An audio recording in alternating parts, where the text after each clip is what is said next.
It's been a while since we covered science fiction on the show, and with it being the holidays, let's talk about Last Ounce of Courage. It's about the most fictitious war since the Texas-Israeli War of 1999.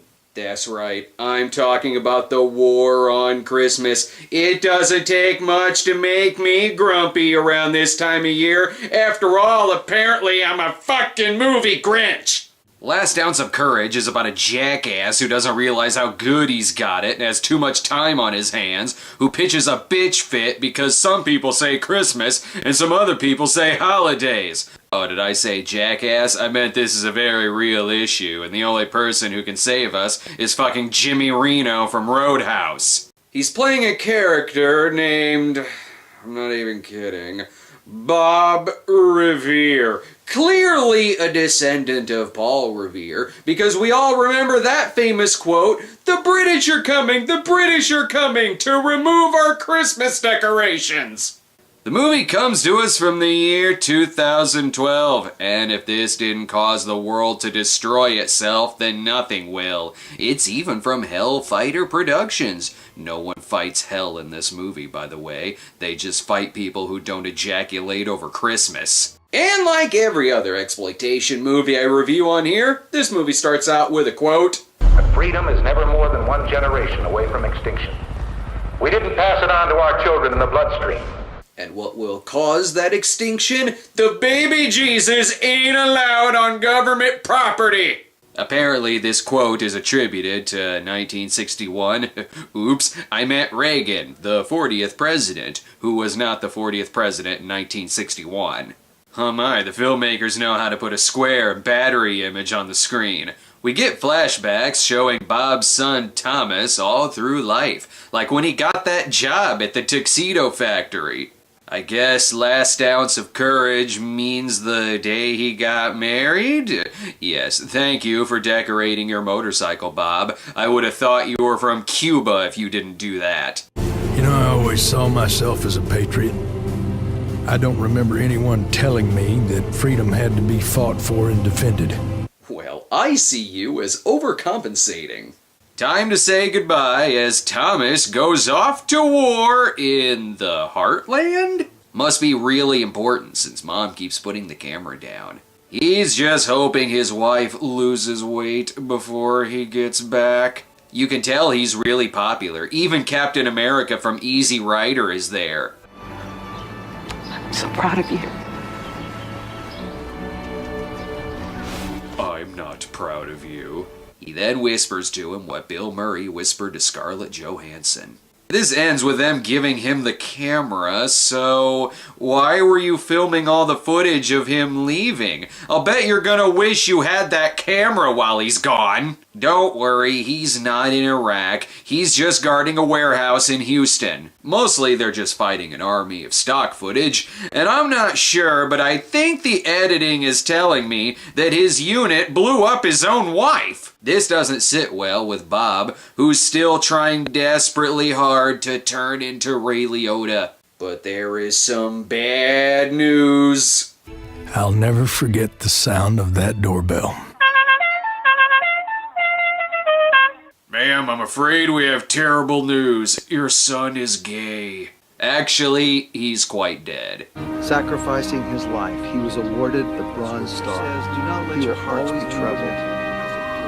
And it goes on to say, trust in God. Why are multiple people talking at once? Most of you didn't show up to watch him leave, but you're making damn sure he's dead. But the good news is that Dad exceeded his amount of flair needed to work at the biker restaurant. Bob is dealing with this quite poorly. I wanted the world to stop and understand the pain that I was in, to know how I was suffering. Kari and my grandson left when I needed them the most. They were the only part of Thomas I still had left. The important thing is that this is all about you. Go ahead and drape that giant flag over your motorcycle. I would have been confused otherwise. I was starting to think you might be Russian. And then cut to another shot of the flag because we wouldn't want the audience to think that we're watching something made by a group of filthy fucking commies. It's 14 years later, and Bob now works at a pharmacy.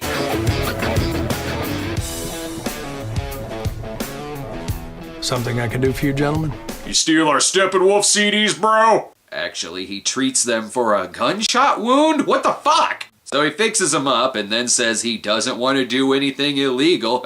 I'm sure he accidentally rolled over on his gun. Bullets are like paper cuts, though. Just hug it out. He'll be fine.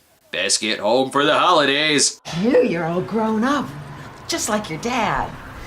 He looks like his dad. It's not some LA gang handshake, is it? Bob. Huh? Oh, you mean like the gang you just patched up? Or is that okay because that gang is white? But things are already tense at dinner. Do you remember that old missions church that was downtown? The one with the Jesus Saves cross on the side? We bought that building and we put the community mission there. Cross isn't there anymore. I have lost my appetite. It offended somebody. Yeah, it offends Jesus. He was killed on a cross. While their son may have died in the war, at least the camera survived.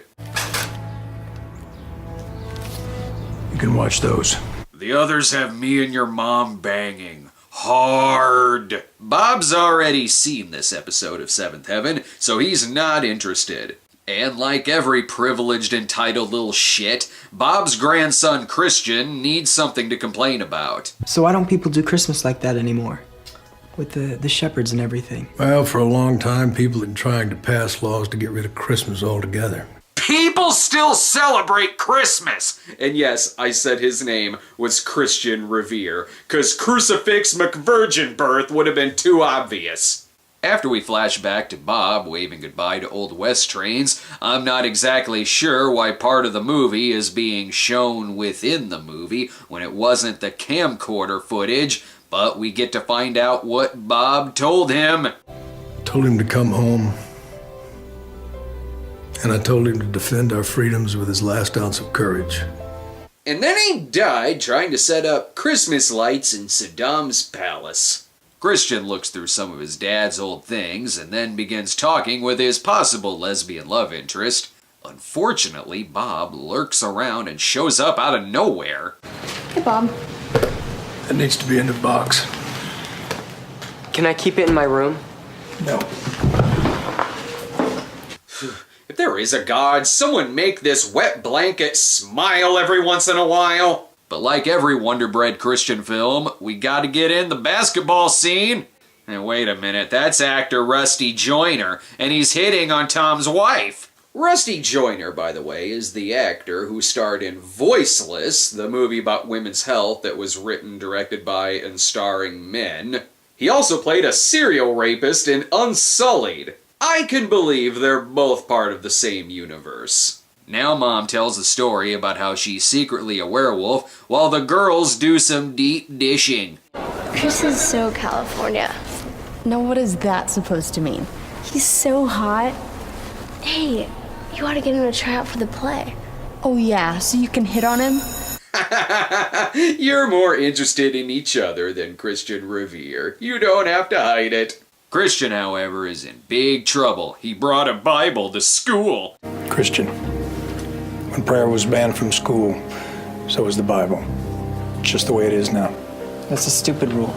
Yeah, it's almost like in reality you're allowed to bring your Bible to school and read it on your own time, so long as it's not taught in the classes.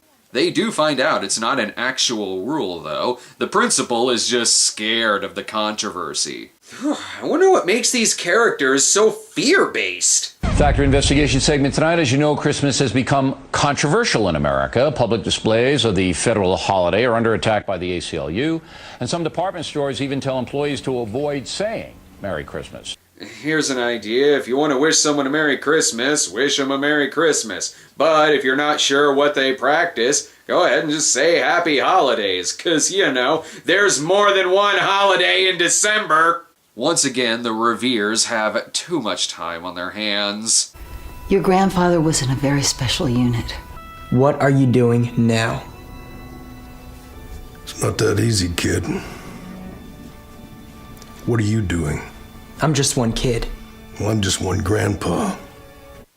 So, Are you two gonna fuck or something?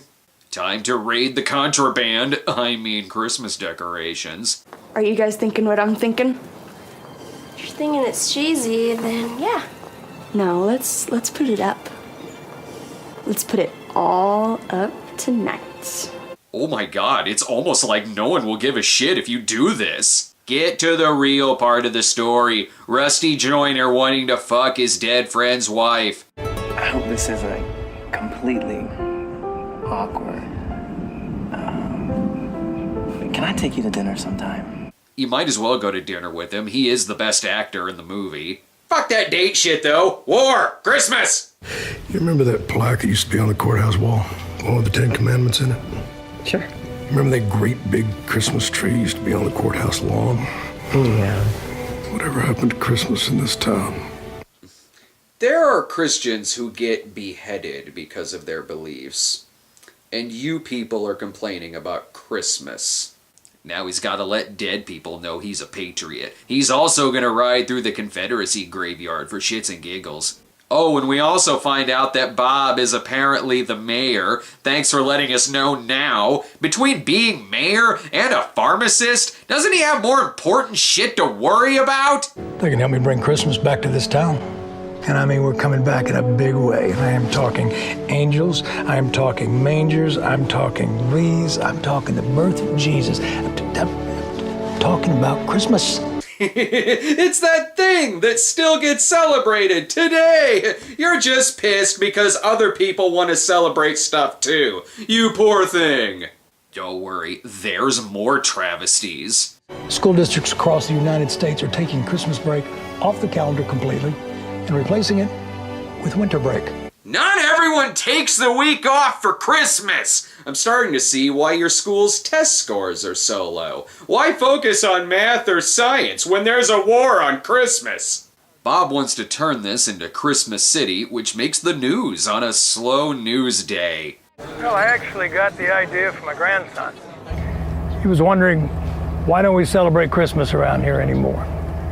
To tell you the truth, I just couldn't give him a good answer. Probably because millions and millions and millions of people still celebrate Christmas to the point to where it makes appearances in not one, but two major parades, and there is a shopping day that is dedicated to people rioting over what to give each other for Christmas. This is freedom. This is freedom. There's strength and confidence. This is even affecting the school play, which has had its lines changed to this. But Zonor, we are with space aliens who have traveled from afar. Will the king accept us? It has been foretold that the king will be born this night on planet Earth, and he will accept all who seek him and find him. But how will we know it is the true king? The supernova will light our way to the pot of gold. There the king will be, just as predicted in the scrolls of Plutonia. What? You know, I think with you two in the cast, this will be our most memorable winter space odyssey ever. Okay, what the hell? That sounds kind of awesome. But it's not awesome to anti-Christian politician Warren Hammerschmidt. Get it? 'Cause he's played by Fred the Hammer Williamson. The mayor's the pharmacist. Who is this? This is the Hammer. Warren Hammersmith. It looked like it pained him to say that. Even though he's clearly just reading his lines, he's still scary. Obviously, your mayor is not fully cognizant of the statutes that pertain to the separation of church and state. Can you remember all that? If this movie ends with Fred gunning down Christmas decorations, I might recommend this. But rest assured, these Christmas decorations will be taken down, just as they are all over the country. By the way, I live in Springfield, which is the capital of Illinois, so, follow me for a second. 2 blocks down from me is the Capitol building, and here's what it looks like now.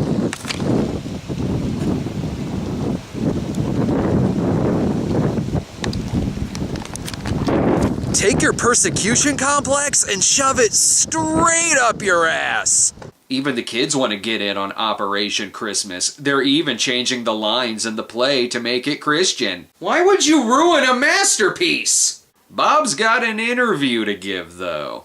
Well, if trying to restore a holiday that the majority of our citizens enjoy, but a few old soreheads don't, makes me reckless and insensitive. Right? If you want your holiday to be recognized along with Christmas, then you're just a big old sourhead. And speaking of sourheads... You and your organization have been putting fear into every weak-kneed school board and city council in this country. At least he's not making up a phony war. Oh, and again, here's how bad the education system is here. I've been doing some serious research, and the real Christmas story, shepherds find the baby king, not aliens. Really? You're just now finding that out? And speaking of Operation Christmas, that's the name of their group. Operation Christmas. Operation Christmas? Can't we come up with a cooler name than that? It's Operation Christmas. How about Operation Sabotage? We know you want to shoot up the school because they took your Bible away. Stop talking! It's kind of ironic, though, that the kids who are pissed for taking Christmas out of things are trying to come up with alternate names to take the word Christmas out of their operation. Madison, I'm sorry, but your sabotage plan, it's missing something. Guns. Now they're planning on getting mad at the sky for denying them snow over the holidays. No more unrealistic than this. A couple of years ago, my son mentioned the word God in his valedictorian speech. Well, today we would be sued by some lone humanist. Or at least that's what the viewers of this film think. I love any scene where an old white guy explains persecution to a black man. And if you think saying Christmas is bad, think of the music! From our house Christmas Eve. Not one channel plays real Christmas music anymore. Follow me again. Watch this.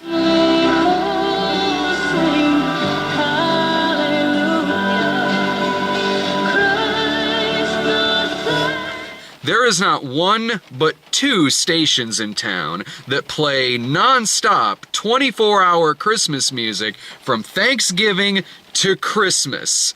This movie is made by lying sacks of shit. Don't worry, we'll give you some Christmas music, though. We three kings of Orient are. And now he's pro getting rid of Christmas music. No, seriously, he gives him a dirty look to make him stop singing. Guess only he can deny people Christmas music. Oh, and we're 50 minutes in, and we finally have a scene where they're feeding and giving clothes to the poor. Maybe they should be focusing on that, and not whether Black Caesar disapproves of your lights. But fuck all this, what about the space play?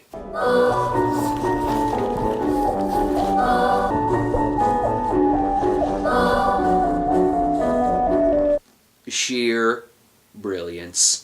And of course, this small town play is being directed by every off-Broadway auteur Dieter from SNL stereotype. But as we all know, there's no other Christmas stories they can tell. It has to be the nativity story, only replaced with aliens. Again, I see no problem with this. Joke's on them, since they're rewriting the lines, that means they have to memorize 2 scripts. And that Christmas tree is hung up at City Hall because the true meaning of Christmas is governments preferring one religion over another. So much for being a mayor of all the people. Cigar-smoking Washington bigwig is not amused. And neither are those experiencing real persecution. Or, to put it simply, I say we all enjoy that tree like we used to. And everybody else just take a chill pill. take a chill pill, all you Jewish people out there. You have overstepped your boundaries, Mr. Hammerschmidt. I take offense to your politically motivated actions.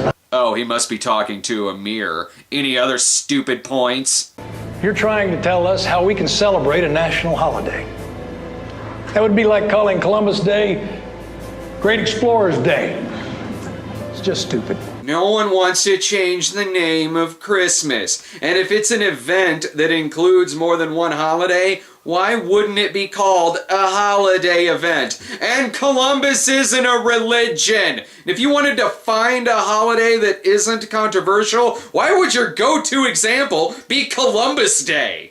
So he's got to have his religious decorations moved from the county courthouse. Oh, you poor soul. You might have to put them anywhere else. But back to that play. All the prophets foretold, we'll find a pot of gold. If only there were non-religious Christmas songs they could have used. Nah, just change the lyrics to Silent Night. Another example of just how privileged they are, they're still complaining about the play. Hey kids, you could have just dropped out of the play or not auditioned. Oh, in a movie about the importance of displaying Christmas decorations, just use special effects to light its tree. Yeah. Think it looks bad now? Wait till some atheist hooligans knock that motherfucker down. And the angel is even stomped on too. This is truly the worst thing to happen since 9/11. Controversy surrounds the mayor, though, when they try to smear him for not being a war hero because in Vietnam his foot hit a tripwire, which got some people killed. Not sure if that happened in the stock footage or if it happened in this scene, which was maybe in Chatham, Illinois. Clearly, this is too much for this town. The mayor of Mount Columbus was fired last night by the city council. He spent all of the town's yearly budget on Christmas decorations and did nothing to fight the wave of biker gang-related violence. He should be fired! So he's gonna drive to City Hall and personally shove a giant cross up those big-wig, bureaucratic, ACLU liberal-loving asses.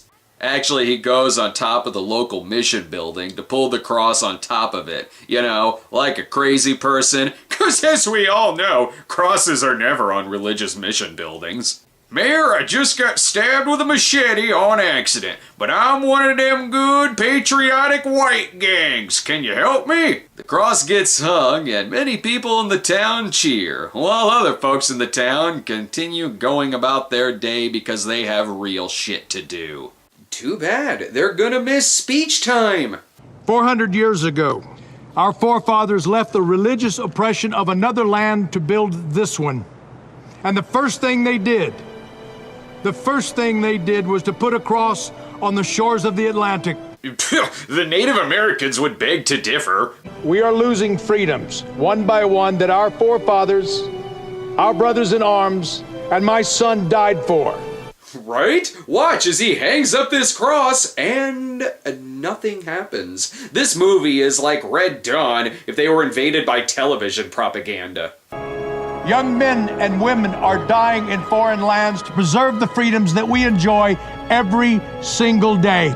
Can you hear them? Just listen. It's their voices from the grave. They're wondering if they died in vain. No, they're thinking that they died for real issues, and not because some old biker can use their deaths to complain that there's not enough Christmas lights in Whoville. Now the crowd cheers more. Yay! The crazy town drunk is going to jail! Yay! Wait a minute, the word cross is already in the mission's name. God damn it, no one gives a shit if the building has an actual cross on it. This is truly an inspiring moment, even for the news people. Jessica? What are you doing? Something I should have done a long time ago, Walter. I'm going home to spend Christmas with my family. People still work on holidays. You are so fired. Oh, I forgot to mention, there's been a mysterious figure who pops up in the background a few scenes who may be hippie Jesus. He gives Bob the greatest gift of all, the gift of listening to the most absurd scene in the movie. The school play is finally being performed. Behold, don't be afraid. I am an angel, and I bring you good news of great joy, which will be to all nations. Today and You didn't write that, did you? I haven't seen a brilliant space opera get this butchered since the Star Wars special editions. They actually go as far as locking the play director in the closet. That'll stick it to the people in the audience who don't celebrate Christmas. The play ends with Christian showing a video of his father giving a private message of love to his wife and family.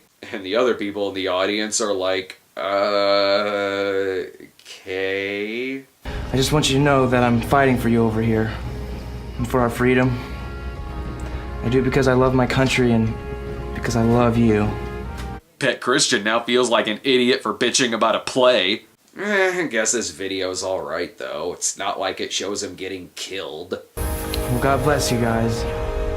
I love you. And Merry Christmas.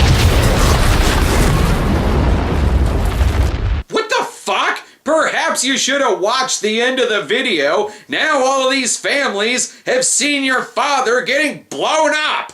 That's right, people who came to see their kids in a school play now know what the inside of Thomas Revere's skull looks like. But thankfully they didn't see a non-denominational play about aliens. That's way worse. This deserves a slow clap.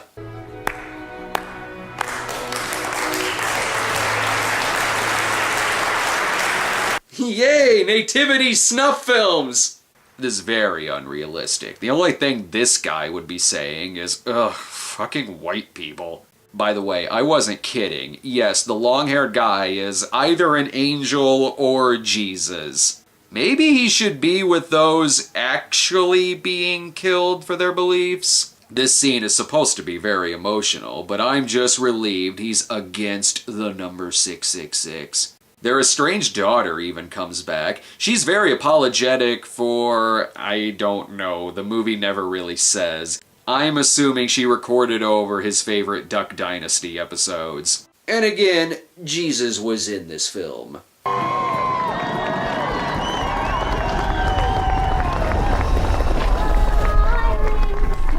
Ow! Blow me! Fred decides not to have everyone arrested, probably because that would never be an option, and it would interrupt more speech time. I love my country, and I love being free. But I now know that freedom only comes with great sacrifice from each and every one of us. Yeah, we all have to sacrifice some dignity in order to make fear-based propaganda pieces of shit like this. It ends with another quote from Reagan, this time in 1964. He still wasn't the president when he said this. And look! Pandering! Merry fucking strawmansmas! This is a movie about people so well off and so privileged that they just have to feel victimized and persecuted about something. Anything. They want to feel that they are victims too, even though they're not, and they live pretty fucking solid lives. Here's where I would normally get into who made the movie. Well, okay, idiots. Idiots made this movie. The movie is written and directed by fucking idiots for idiots. Idiots made this film because they know just how idiotic a person would have to be in order to buy this blatant piece of idiot porn. So Merry Christmas, Happy Holidays, take care of yourselves and each other, and don't be a fucking idiot. Gonna get a big old Christmas tree. Christmas tree, that is.